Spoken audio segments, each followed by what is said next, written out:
Magandang umaga mga kabayan, Bayan Daily po. Magandang tanghali para po sa inyo.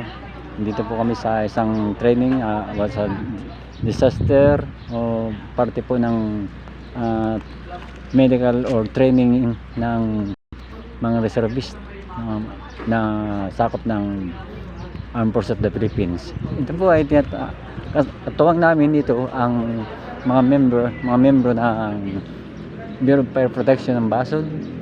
Kasalukuyan pong magkakaroon tayo ng makikita niyo po kung paano gawin itong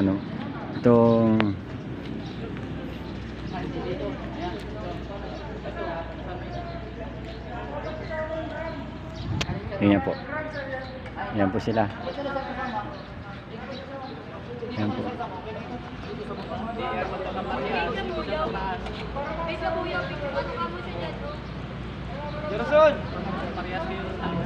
Kasalukuyan pong sinusuportahan nila at tinawakan nila ang hagdanan.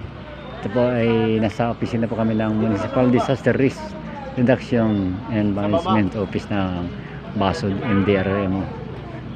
Nasa second floor po sila, simulation po dito kung paano ibaba. Halimbawa po may biktima na paglindol, meron po tayong pasyente na tinatawag na kailangang i-rescue, ibaba para madala po sa ospital. Ito po ay parte po ng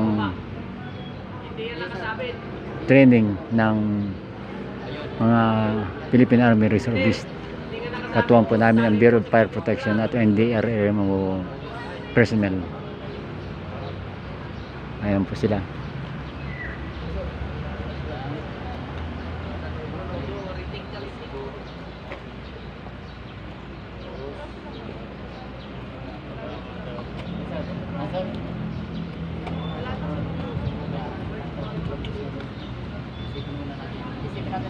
Sobrang init po, napakainit ito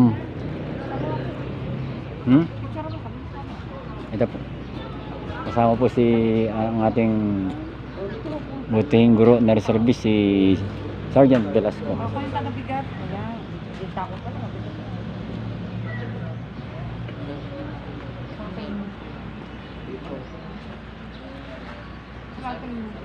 Medyo delikado po ang ating itong pagtitrainingan. Ikaw naman, i-refer mo na. Oo, naka-video. Sir, kama ko sir ay.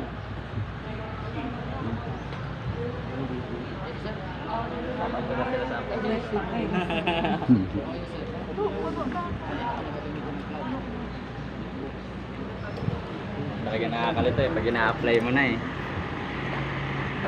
Katuwang po namin ang Bureau of Fire Protection ng Basod. Ito po siya, anong pangalan niyo, sir? F1 Parma po. F1 Parma po. Sila po ang namin katuwang ng 504 CDC, Makasbas.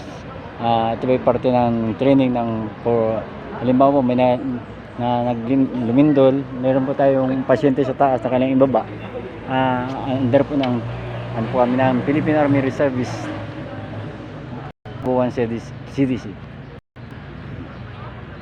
Ayan po